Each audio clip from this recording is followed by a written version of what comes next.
मधुकैटवविध्वंसी विधात्री वरदे नमः। रूपं देहि जयं देहि यशो देहि दिशो जहि।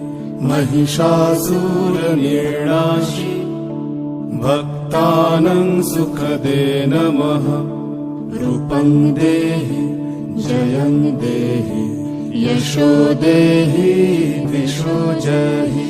धूम्रनेत्रवधे देवी धर्म कामार्थदायिनी।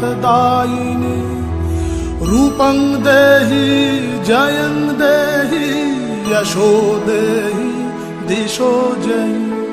रक्तबीज वधे देवी चण्डमुण्ड विनाशिनी। रूपं देहि जयं देहि यशो देहि दिशो जहि। निशुम्भ शुम्भ निर्नाशी त्रैलोक्य शुभदे नमः। रूपं देहि जयं देहि यशो देहि दिशो जहि। वन्दिताङ्घ्रियुगे देवी सर्वसौभाग्यदायिनी।